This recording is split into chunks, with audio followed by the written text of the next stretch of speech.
سبحانك لا علم لنا إلا ما علمتنا إنك أنت العليم الحكيم وتب علينا إنك أنت التواب الرحيم اللهم هب لنا قولا صادقا وعملا صالحا وفرجا عاجلا يا أرحم الراحمين.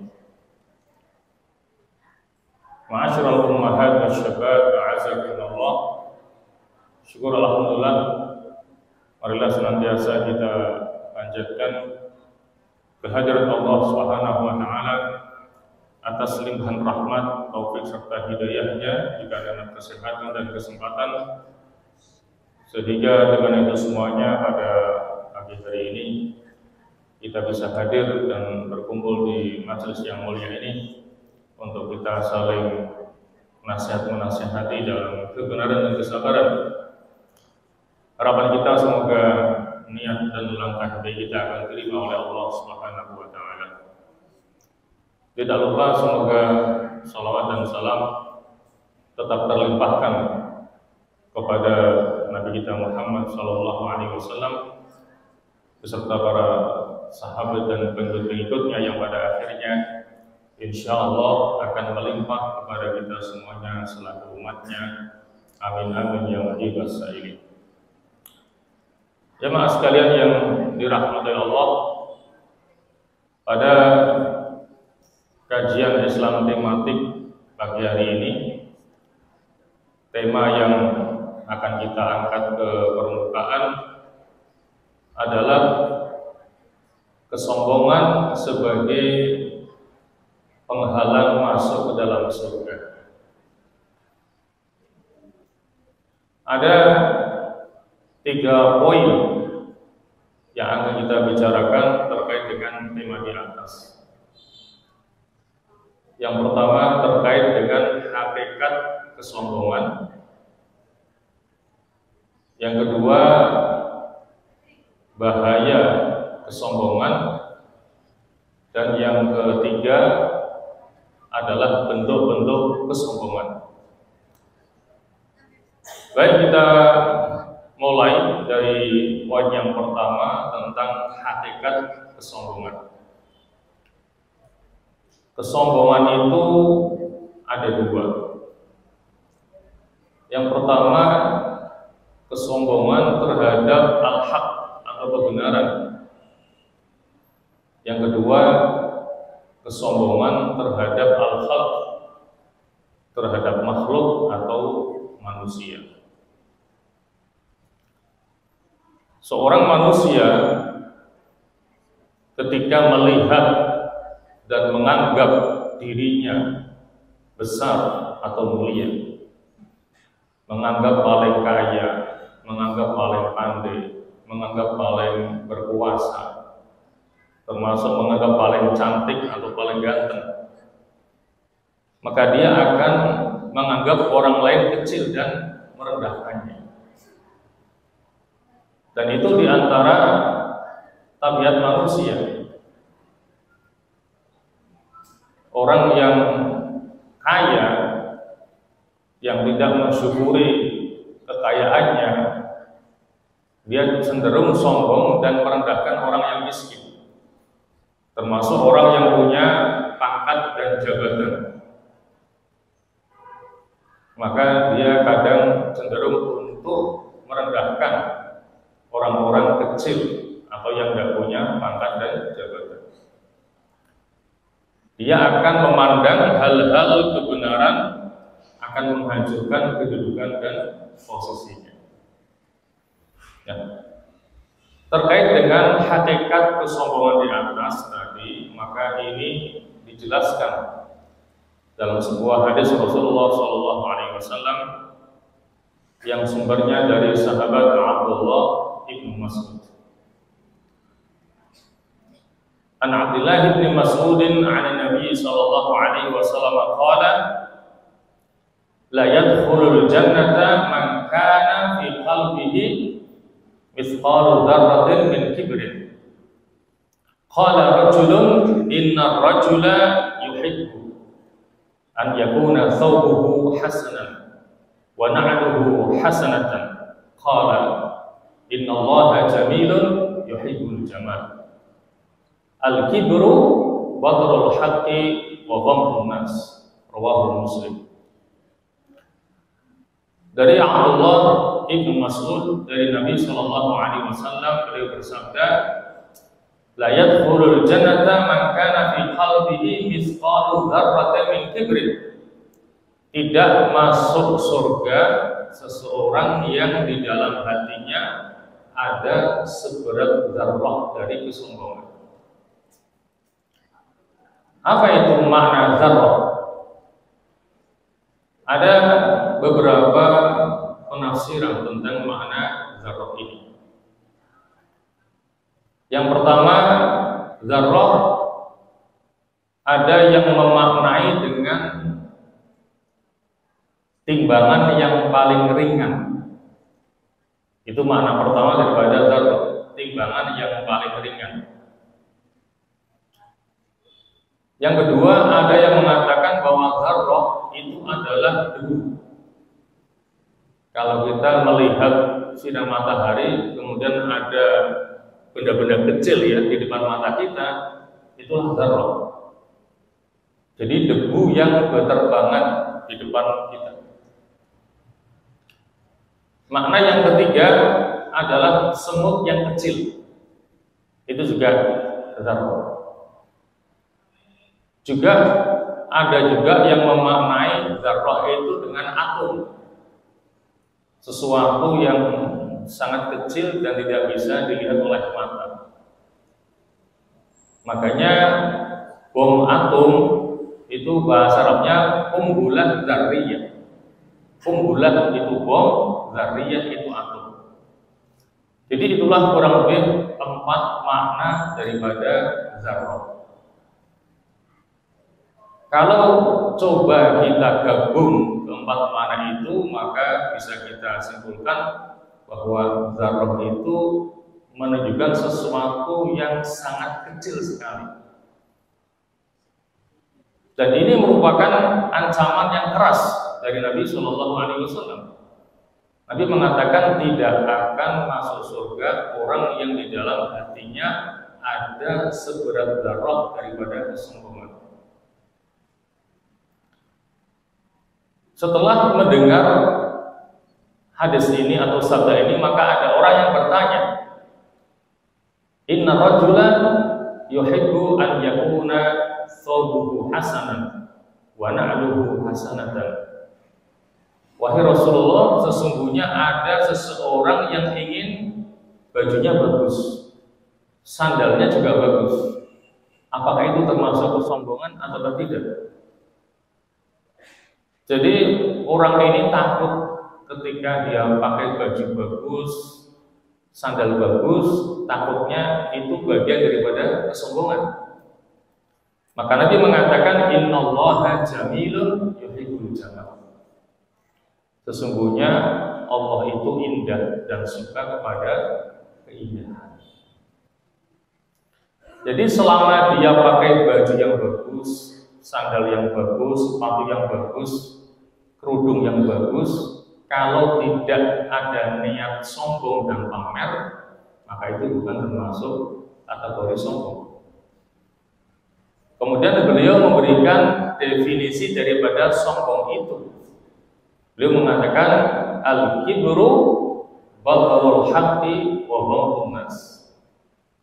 Bahwa yang dinamakan dengan kesombongan itu adalah menolak kebenaran dan merendahkan orang lain.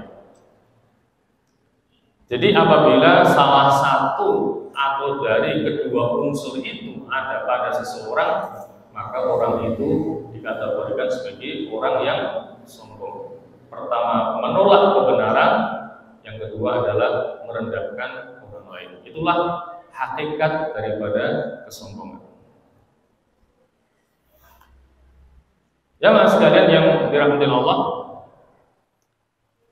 selanjutnya poin yang kedua, kita akan bicarakan tentang bahaya kesombongan. Sesungguhnya bahaya kesombongan itu sangat besar sekali. Banyak orang yang binasa karenanya. Banyak orang yang binasa hancur karena sifat sombongnya.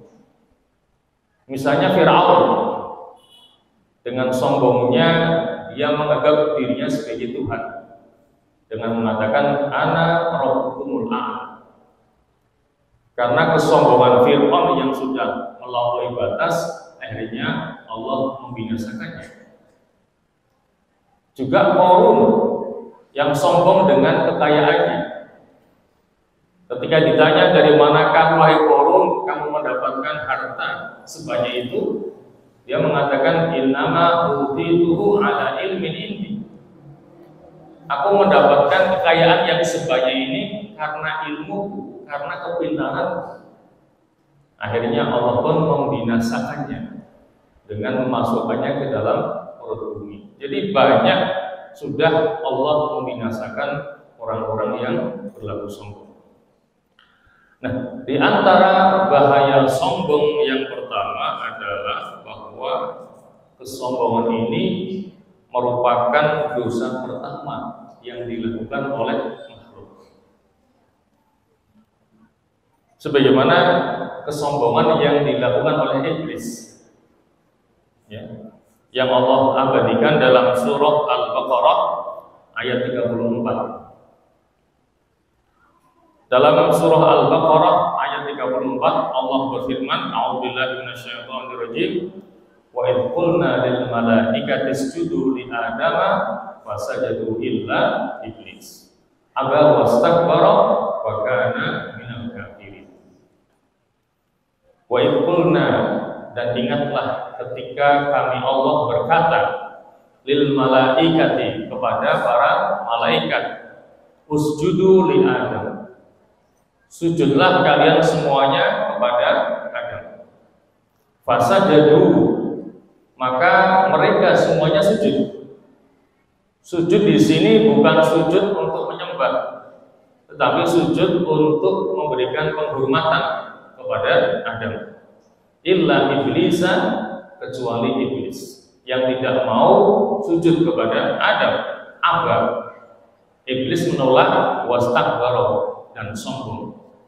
Wa kana minal kafirin, dan jadilah iblis termasuk di antara yang kafir, yang ingkar terhadap perintah Allah Subhanahu wa taala. Terkait dengan fasajadu illa iblis, maka mereka semuanya sujud kecuali iblis. Maka ada yang berpendapat bahwa iblis ini dahulunya adalah malaikat, karena iblis dikecualikan dari malaikat yang sujud kepada Adam. Sama seperti kita mengatakan semua siswa kelas 7A masuk kecuali Muhammad. Nah, berarti Muhammad adalah termasuk siswa kelas 7A. Kalau di sini Allah menyatakan mereka semuanya sujud kecuali iblis, berarti iblis adalah bagian daripada malaikat. Maka ada yang berpendapat bahwa iblis itu adalah kepala malaikat di langit dunia. Artinya lapisan langit yang paling bawah, yang dulu namanya adalah Azazil. Meskipun juga ada yang berpendapat yang lain. Ada yang mengatakan bahwa iblis bukan dari malaikat, tetapi dari bangsa jin. Ini didasarkan kepada surah Kahfi ayat 50. Wa idh qulna lil malaikati isjudu li adama fasajadu illa iblis kana minal jinni fafasaqa an amri rabbih. Ya, mereka semuanya sujud kecuali iblis. Kana minal jinni, adalah iblis itu dari golongan jin. Fafasaqa an amri rabbih, lalu dia durhaka terhadap perintah Allah. Juga kalau kita kaitkan dengan ayat yang menyatakan bahwa malaikat itu la ya'sunallaha ma amarahum wa yaf'aluna ma yu'marun, bahwa para malaikat itu itu senantiasa melaksanakan perintah Allah dan tidak pernah mendurhakai perintah Allah. Kalau iblis durhaka, maka dia bukan dari malaikat. Juga iblis itu beranak pinak, sementara malaikat tidak. Maka saya pribadi lebih cenderung mengatakan bahwa iblis bukan dari golongan malaikat, tetapi dari bangsa jin. Jadi ayat ini menjelaskan kepada kita bahwa kesombongan itu merupakan dosa pertama yang dilakukan oleh makhluk, yaitu oleh iblis la'natullahi alaih. Kemudian bahaya kesombongan yang kedua adalah bahwa neraka itu akan menjadi tempat kembalinya orang-orang yang sombong. Sebagaimana ketika Allah Azza wa Jalla menyebutkan sifat sombong orang-orang yang kafir dengan firman-Nya dalam surah Az-Zumar ayat 72. Qila dkhulu abwaaba jahannam khalidina fiha wa bi'sa mathwal mutakabbirin. Qila dikatakan kepada orang-orang kafir, udkhulu abwaaba jahannam. Masuklah kalian ke dalam pintu-pintu neraka jahanam khalidina fiha, untuk selama-lamanya. Wa bi'sa mathwal mutakabbirin. Maka neraka jahanam itu adalah seburuk-buruk tempat kembali bagi orang-orang yang sombong. Ayat di atas juga diperkuat dengan sabda Rasulullah SAW. Di antaranya Rasulullah bersabda, "Inna ahlan nar kullu ja'dhariyin jawadin mustakbirin jama'in manna wa ahlul jannah ad-du'afa'ul maghlubun." Kata Nabi, sesungguhnya penghuni neraka itu adalah semua. Pertama adalah ja'dhari. Ja'dhari adalah orang yang keras lagi kasar, keras ucapannya, keras sikapnya, sehingga dia tidak mau menerima kebenaran. Juga kasar omongannya, kasar sikapnya. Itu namanya ja'dhari, orang yang kasar lagi keras. Kemudian jawadil. Jawadil ini orang yang sombong dikaitkan dengan cara berjalannya. Karena biasanya orang sombong itu kalau jalan, orang kita mengatakan gegek ya, membusungkan dada, kemudian berkaca pinggang. Ketika berpapasan dengan orang yang tidak selevel, dia akan buang muka, ya kan? Karena yang dia temui levelnya di bawah dia, maka dia buang muka. Itu cara berjalannya orang-orang yang sombong, yang disebut dengan jawab. Jadi kesombongan terkait dengan cara berjalan seseorang. Kemudian yang ketiga, mustakbir, orang yang sombong dalam makna yang umum. Kemudian yang keempat adalah jama'id. Jama' itu adalah orang yang suka mengumpul-ngumpulkan harta. Ya, dan ini dicela oleh Allah lewat surah Al-Humazah, ya. Wailul likulli humazatil lumazah.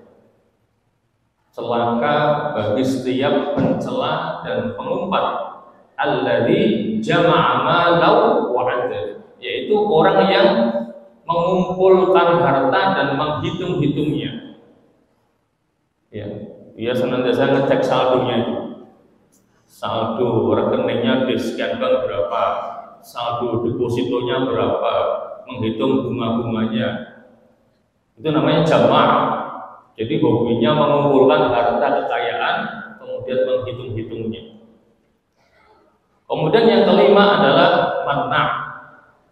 Manna itu orang yang sangat kikir. Tidak sekedar kikir, tapi sangat kikir. Ya. Sangat kikir itu salah satu dari 3 hal yang akan membinasakan seseorang. Sebagaimana sabda Nabi, salasun muhlikatun, ada 3 hal yang akan membinasakan seseorang. Yang pertama adalah syuhun muto'. Syuhun muto' itu artinya kikir yang berlebih-lebihan. Kemudian yang kedua, wahawan muttaba', memperturutkan hawa nafsu. Dan yang ketiga, ijabul mar'i binafsihi, kekaguman seseorang terhadap dirinya sendiri atau ujub. Jadi itulah 3 hal yang akan membinasakan seseorang. Salah satunya adalah syuhun muto', orang yang sangat kikir, yang di sini disebut dengan manna, itu maknanya sama. Jadi itulah 5 kelompok penghuni neraka. Wa ahlul jannah, sedangkan penghuni surga adalah ad-du'afa'ul maghlubun, orang-orang lemah yang dikalahkan. Ad-du'afa'ul maghlubun, orang-orang yang lemah dan dikalahkan. Terkait dengan penghuni surga yang dikatakan ad-du'afa'ul maghlubun, orang-orang lemah yang dikalahkan, ini diperkuat lagi dengan sebuah hadis Nabi yang sumbernya dari Haritsah bin Wahab. Nabi pernah bersabda, "Ala ukhbirukum bi ahlil jannah." Maukah aku kabarkan kepada kalian tentang penghuni surga itu? Qalu bala. Mereka mengatakan, ya, kami mau wahai Rasulullah, engkau tunjukkan kepada kami siapakah penghuni surga itu. Qala, Nabi bersabda, kullu dha'ifin mutadha'if, setiap orang yang lemah dan diremehkan. Lau aqsama 'ala Allah la abarrahu, jika dia berdoa kepada Allah, maka Allah akan mengabulkan doanya. Nah, maka untuk menjelaskan makna di atas, pertama kata Nabi, penghuni surga adalah ad-du'afa'ul maghlubun, ya, orang lemah yang terkalahkan. Yang kedua adalah kullu dha'ifin mutadha'if, orang yang lemah dan diremehkan. Maka di sini Al-Imam An-Nawawi dalam syarahnya memberikan penjelasan apa maknanya. Wa ma'nahu yastat'ifun nas, maknanya adalah dia adalah orang yang diremehkan di tengah masyarakatnya, tidak diperhitungkan. Kemudian wa yahtaqirunahu, bahkan dia dianggap hina oleh masyarakatnya. Orang memandang dia sebagai orang yang hina karena mungkin miskin atau sebagai rakyat jelata, sehingga dia dihinakan. Kemudian wa yatajabbaruna alaihi, kemudian dia suka disuruh-suruh, ya, karena dia termasuk orang yang lemah, kemudian hina, sehingga orang banyak menjadikan dia seperti kacung yang suka disuruh-suruh. Lidha'fi halihi fi dunya, karena lemahnya kedudukan dia di dunia ini. Mungkin dianggap orang bodoh, mungkin karena miskin, tidak punya pangkat dan jabatan. Itu di mata manusia. Siapa tahu dia mulia di hadapan Allah Subhanahu wa taala. Wal murad anna aglaba ahlal jannah haula. Jadi maksudnya kebanyakan penghuni surga adalah mereka itu. Orang-orang yang lemah, yang terkalahkan, orang-orang lemah yang dihinakan. Walaisal murad al-isti'an. Maksudnya bukan semua. Jadi maksudnya bukan semua penghuni surga itu adalah mereka, bukan. Tetapi kebanyakan penghuni surga adalah mereka-mereka itu. Orang-orang yang lemah, yang dikalahkan dan dihinakan. Jamaah sekalian yang dirahmati Allah, sekarang kita sampai ke bahaya kesombongan yang ketiga. Mereka, orang-orang yang sombong, akan merasakan berbagai macam siksaan di dalam neraka jahanam. Akan diliputi oleh kehinaan dari semua sisinya. Dan nanti dia akan diberi minum dari nanahnya penghuni neraka. Tentang ancaman ini disebutkan dalam hadis Rasulullah SAW.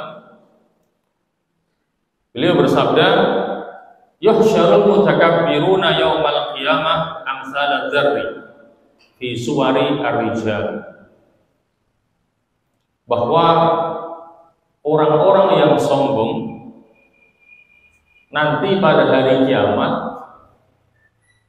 akan digiring amsal al-dzur, amsal ad-dar, seperti semut-semut kecil.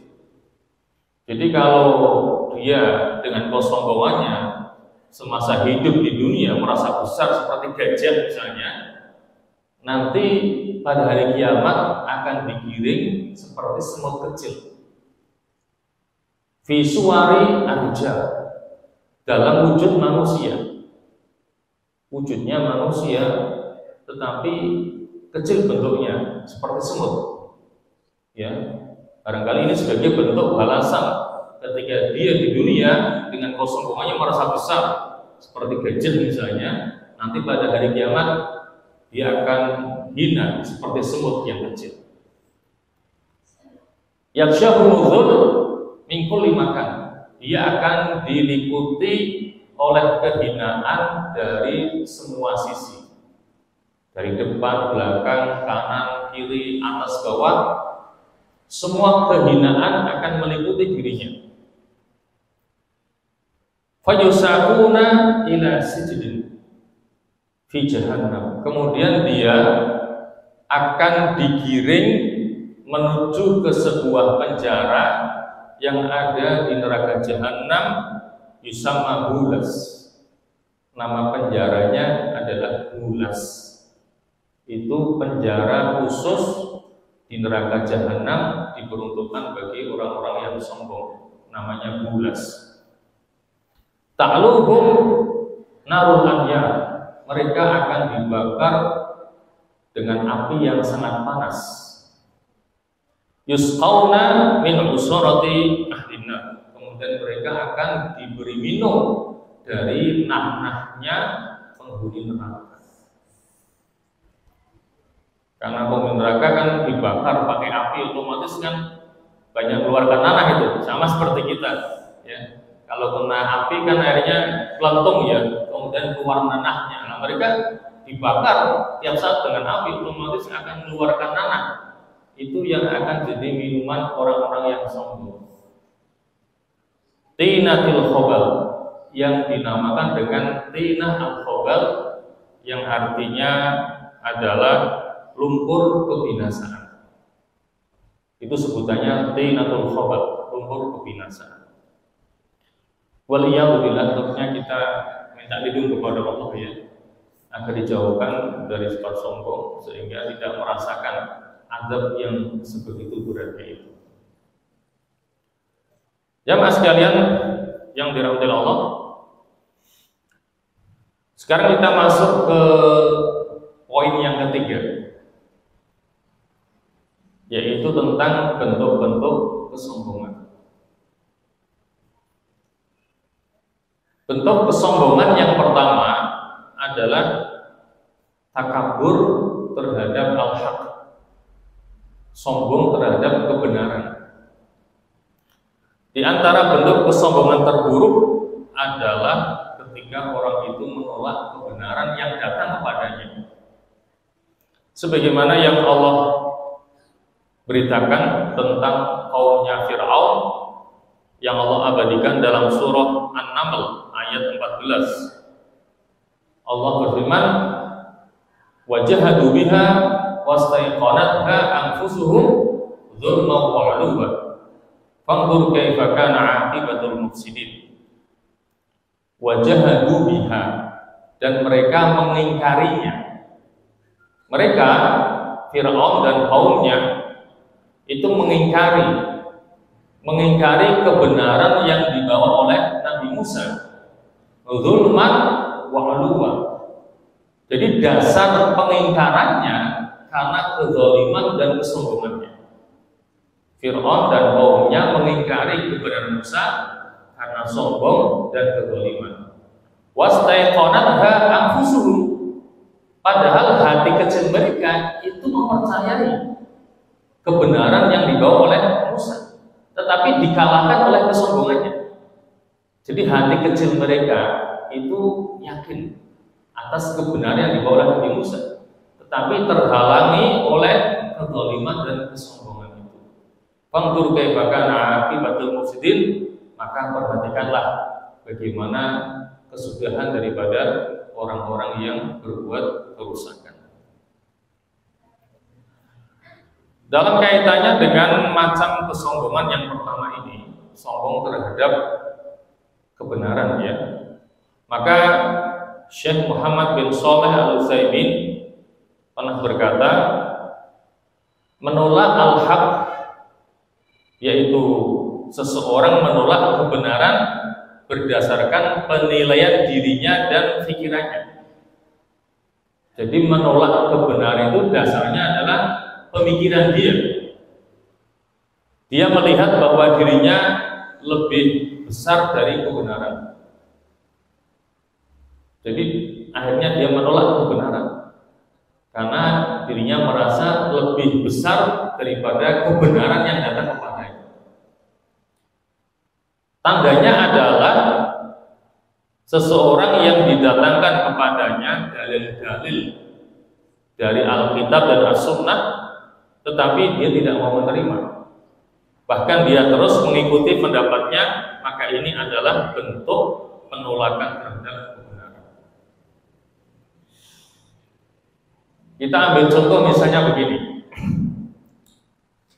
Ada seseorang yang selama ini melakukan muamalah ribawiyah. Dia biasa bertransaksi dengan riba. Katakanlah seorang rentenir misalnya. Setelah sekian lama dia dengan pekerjaannya sebagai rentenir, kemudian datang seseorang menasihatinya, memberitahu bahwa riba itu kan haram.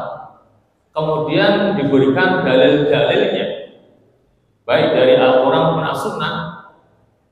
Kemudian dia menolaknya, tidak mau menerimanya. Misalnya disampaikan kepadanya ayat-ayat yang mengharamkan riba, seperti yamhaqullahu riba wa yurbis shadaqat. Allah menghancurkan riba dan menumbuh suburkan sedekah. Juga firman-Nya, ya ayyuhalladzina amanu taqullaha wa daru ma baqiya minar riba in kuntum mu'minin. Wahai orang-orang yang beriman, tinggalkanlah sisa riba yang belum dipungut. Diikhlaskan jadi ambil jika kamu betul-betul sebagai orang yang beriman. Juga firman-Nya misalnya, alladzina ya'kuluna riba la yaqumuna illa kama yaqumul ladzi yatakhabbathu asyaitanu minal mas.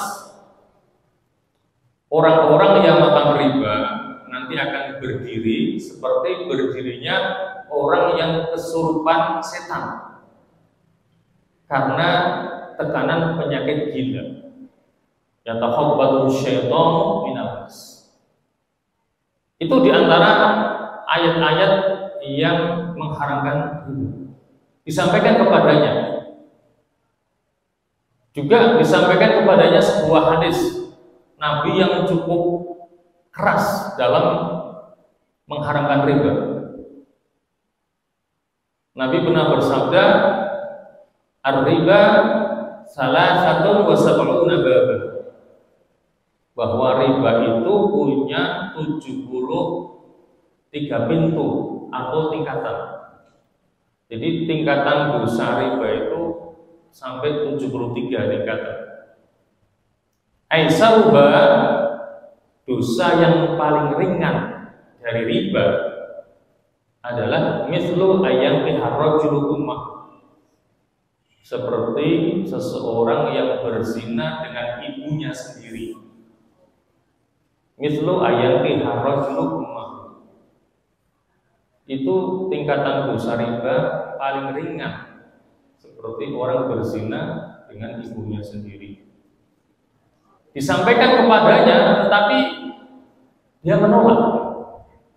Dia tetap dengan pekerjaannya sebagai rentenir karena dianggap itu menguntungkan. Ya kan? Dia banyak memakan bunga dari uang yang dia pinjamkan dan dia terus dengan pekerjaannya sudah. Itu artinya dia sombong terhadap kebenaran.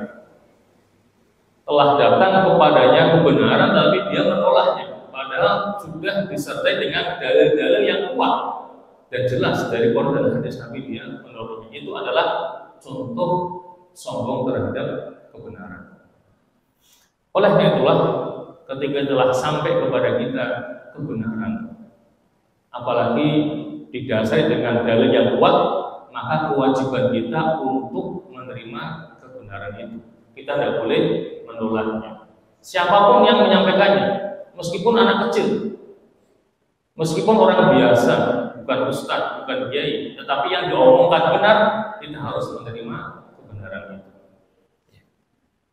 Jadi itu macam takabur yang pertama, ya, takabur terhadap kebenaran. Kemudian yang kedua adalah takabur, sombong terhadap manusia, yaitu seseorang memandang dirinya di atas manusia lainnya, sehingga ia menganggap dirinya besar dan meremehkan yang lainnya. Tadi saya katakan merasa paling kaya, paling pintar, paling berkuasa, sehingga dia akan merendahkan orang-orang yang ada di bawahnya. Kesombongan ini akan mendorong kepada kesombongan terhadap perintah Allah. Karena dia merendahkan manusia, akhirnya dia juga merendahkan perintah Allah, sehingga dia tidak melaksanakan perintah Allah. Itu konsekuensinya. Sebagaimana kesombongan iblis terhadap Nabi Adam, mendorongnya untuk tidak melaksanakan perintah Allah dengan sujud kepada Adam. Ini sebagaimana yang difirmankan oleh Allah Subhanahu wa taala dalam surah Shad ayat 73 sampai 76. Fasajadal malaikatu kulluhum ajma'un. Maka sujudlah semua malaikat, ya. Setelah mereka diperintah sujud kepada Adam, mereka semuanya sujud. Illa iblis, kecuali iblis. Wa kana minal kafirin, dan adalah iblis termasuk di antara hamba Allah yang kafir, yang ingkar. Qala ya iblis ma mana'aka an tasjuda lima khalaqtu bi yadayya. Kemudian Allah bertanya kepada iblis, wahai iblis, apa yang menghalangimu untuk tidak mau sujud kepada makhluk yang aku ciptakan dengan kekuasaanku, yaitu Adam? Astakbarta, apakah kamu sombong? Am kunta minal alim, atau kamu merasa termasuk orang-orang yang tinggi derajatnya? Qala, iblis menjawab, ana khairum minhu. Ya. Kata iblis, aku lebih baik daripada Adam. Khalaqtani min nar. Engkau menciptakan aku dari api. Wa khalaqtahu min tin, dan engkau menciptakan Adam dari tanah.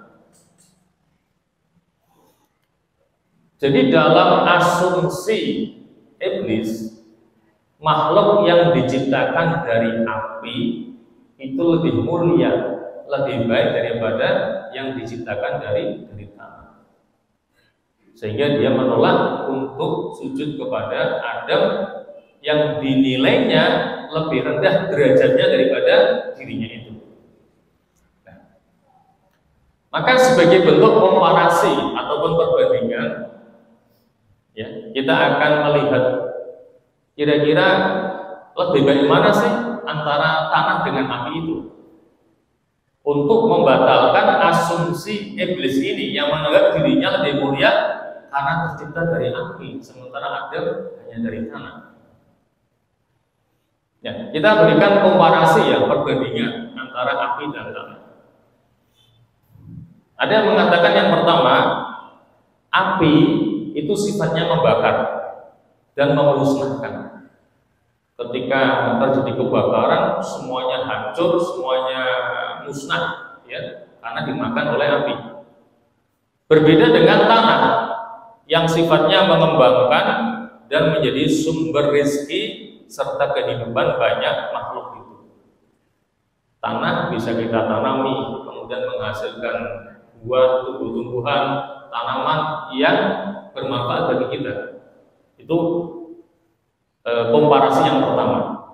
Kemudian yang kedua, api sifatnya berkobar-kobar, tidak mantap, sangat mudah diombang-ambingkan oleh angin. Meskipun itu api unggun, dia stabil. Ketika diterpa oleh angin, dia akan goyang-goyang. Itu menunjukkan kondisi yang labil, tidak stabil. Berbeda dengan tanah yang sifatnya mantap, tidak berubah lagi dan tenang. Ya, jadi kalau api itu labil, tapi kalau tanah stabil, tidak berubah. Itu komparasi yang kedua. Yang ketiga, tanah dibutuhkan oleh manusia dan binatang, sedangkan api tidak dibutuhkan oleh tanah. Bahkan manusia masih dapat bertahan lama hidup tanpa api. Ya, manusia masih bisa hidup cukup lama tanpa api, tapi manusia tidak bisa hidup tanpa tanah. Kalau tidak ada tanah, dia mau hidup di mana? Tidak ada, kan? Karena dia di atas tanah, di atas bumi.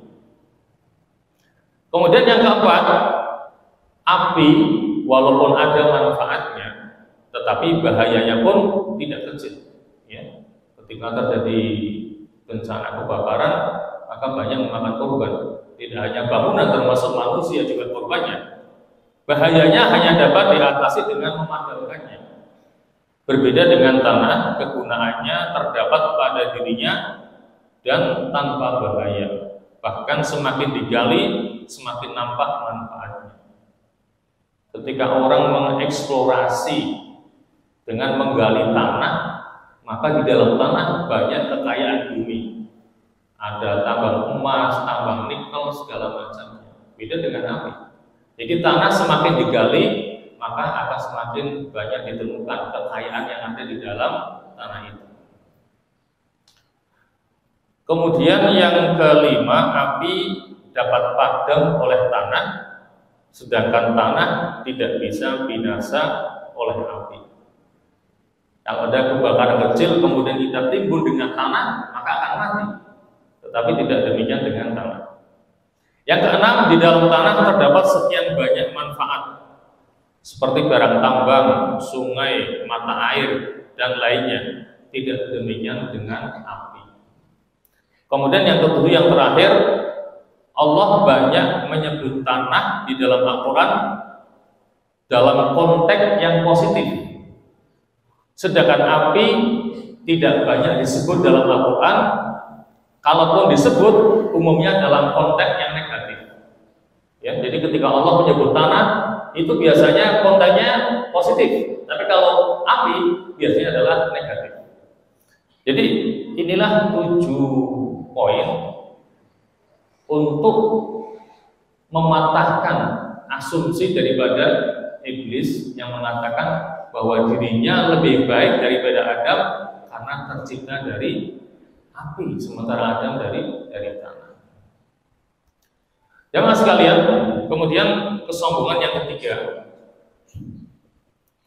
adalah kesombongan dengan pakaian. Jadi pakaian yang kita pakai itu bisa menjadi sumber kesombongan. Dalam hal ini Rasulullah SAW bersabda, "Man jarra thawbahu khuyala'an." Barang siapa yang menyeret pakaiannya khuyala'an, sebab sombong. Pakaian sampai gelambreh menyentuh tanah sampai seperti nyapu tanah itu namanya jarra thawbahu. Jadi barang siapa menyeret pakaiannya tapi khuyala'an, niatnya adalah sombong. Jadi dia berbuat itu niatnya karena sombong. Maka lam yanzurillahu ilaihi yaumal qiyamah. Maka Allah tidak akan melihatnya kelak pada hari kiamat. Orang yang seperti itu nanti tidak akan dilihat oleh Allah pada hari kiamat. Faqala Abu Bakr, kemudian Abu Bakar berkata, "Inna ahada shiqqai thawbi yastarfi illa an ata'ahada dzalika minhu." Kata Abu Bakar, sesungguhnya salah satu bagian dari pakaianku itu sering menjulur ke bawah, kecuali kalau aku menjaganya dengan sebaik-baiknya. Saya coba cari alasan kenapa kok Abu Bakar mengatakan sesungguhnya salah satu bagian dari pakaianku, katakanlah beliau pakai gamis ya, atau pakai tuk lah begitu, itu kok sebagiannya sampai menjulur ke bawah, sampai menyentuh tanah. Ya. Saya cari ada sebuah riwayat yang mengatakan ini dari Aisyah, dari putrinya. Abu Bakar mengatakan karena Abu Bakar itu bongkok katanya. Saya tidak tahu bongkok yang bagaimana, tapi riwayat mengatakan bongkok. Sehingga karena itu pakaiannya seringkali ngangsrat. Kemudian kata Qais bin Hazim, dia mengatakan aku pernah berkunjung ke rumah Abu Bakar dan aku mendapati Abu Bakar orang yang kurus. Barangkali karena dua alasan itulah, bongkok dan kurus, sehingga pakaiannya sering lengsreh atau apa ya, sering glambreh sampai menyentuh tanah dan seperti menyapu tanah. Kemudian atas informasi dari Abu Bakar itu, maka Nabi mengatakan innaka lasta tasna'u dzalika khuyalana. Sesungguhnya engkau wahai Abu Bakar tidak melakukan itu karena sombong. Ya, jadi Nabi tahu Abu Bakar melakukan itu bukan karena sombong, karena keadaannya memaksa dia untuk seperti itu. Jadi yang dicela, yang dilarang adalah ketika orang sampai menjulurkan pakaiannya ke bawah, apalagi sampai menyentuh tanah. Kalau niatnya sombong, maka itu merupakan kesombongan yang dilarang. Ya. Seperti pakaian yang dipakai oleh raja-raja itu kan ekornya sampai panjang itu, sampai kadang pengawalnya harus ya dia gulung kemudian dibawa itu karena saking panjangnya. Itu jelas niatnya untuk sombong itu. Ya. Dan ternyata itu yang ditiru oleh para pengantin itu. Ya, pengantin putri kan begitu, itu tiru-tiru tidak boleh semuanya itu. Ya, pakaian sampai glambrehnya sekian meter itu. Nah, gimana kalau keinjak sejungkel itu? Ya kan? Kan merepotkan itu, yang belakang harus bawa itu. Oke. Kenapa tidak yang wajar aja lah? Gak usah panjang-panjang.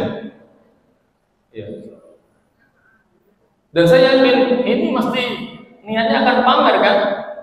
Biar kelihatan lebih cantik kan. Nah itu harus diwaspadai. Jadi tolong ditinggalkanlah tradisi penganiayaan putri yang pakaian itu sampai panjang, sampai menyentuh tanah sekian meter, itu perlu ditinggalkan tradisi yang seperti itu. Karena itu tradisi para raja-raja kan seperti itu. Ya. Jadi untuk menentukan sombong tidaknya, ya kembali kepada sikap dia dan niat dia. Saya ambil contoh gini, ada dua orang, yang satu pakai baju harganya 1 juta, yang satu cuma 100.000. Yang pakai baju harga 1 juta ini biasa aja, tidak niat sombong, ya tidak ada niat apa-apa, ya. Jadi murni untuk menutup auratnya, kemudian mungkin karena dia akan menerima tamu, akan menghormati tamunya, dia pakai baju yang bagus. Jadi tidak ada perasaan apa-apa, ya. Karena memang dia orang kaya. Nah, sementara yang 100.000 ini merasa sudah paling bagus bajunya, sampai merendahkan orang yang bajunya harganya di bawah dia. Nah ini yang 1 juta biasa aja, dan juga tidak merendahkan yang bajunya murah. Maka yang sombong yang 100.000 ini, karena cuma 100.000 tapi perasaannya paling gitu, paling cantik, paling bagus dan segala macamnya. Jadi kembali kepada niatnya, juga sikapnya itu akan jadi berbeda. Karena sikap orang sombong sama tidak sombong itu jelas berbeda. Sombong dalam cara berjalan, sombong dalam cara berpakaian, itu akan nampak dari perilakunya. Ya. Baik, kemudian kesombongan yang terakhir adalah kesombongan dengan perbuatan. Ya, kesombongan dengan perbuatan bisa berupa memalingkan wajah dari manusia atau berjalan dengan berlagak sombong. Dan ini telah diingatkan oleh Allah Subhanahu wa taala untuk dijauhi lewat surah Luqman ayat 18. Allah berfirman, "Wala tusahhir khaddaka lin-nasi wala tamshi fil ardi maraha innallaha la yuhibbu kulla mukhtalin fakhur." Janganlah kamu memalingkan wajahmu dari manusia.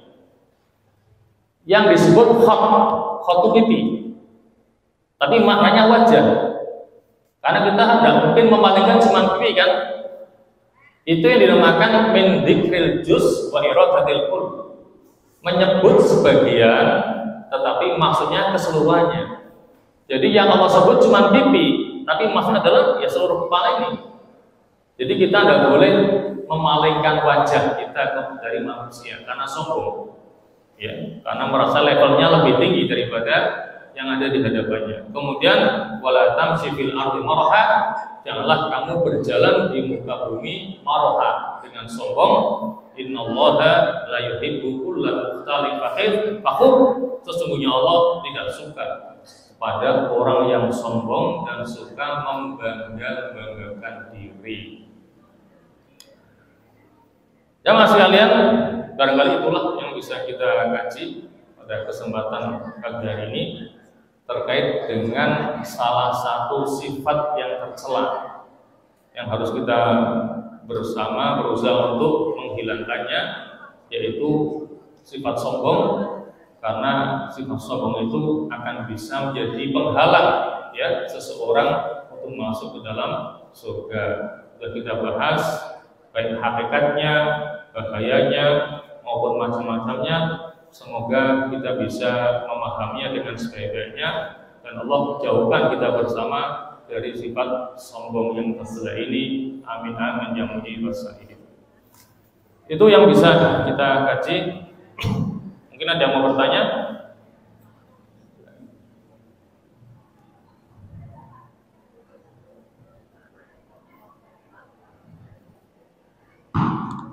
Ada yang mau bertanya? Assalamualaikum warahmatullahi wabarakatuh. Waalaikumsalam warahmatullahi wabarakatuh. Ustaz, mohon penjelasannya bagi wanita yang berpakaiannya langsah seperti tadi Ustaz jelaskan, itu kalau berpergian setelah dari perjalanan pakainya sholat biasa, itu hukumnya gimana? Najis atau tidak? Iya. Iya. Waalaikumsalam warahmatullahi wabarakatuh. Jadi begini, Kita tadi bicara itu untuk laki-laki ya. Karena yang dicontoh adalah Abu Bakar, bukan perempuan. Kalau perempuan tidak apa-apa.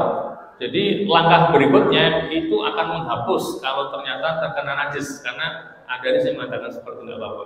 Jadi tadi konteksnya untuk laki-laki itu, karena yang bertanya kan Abu Bakar, bukan untuk perempuan. Jadi begitu ya.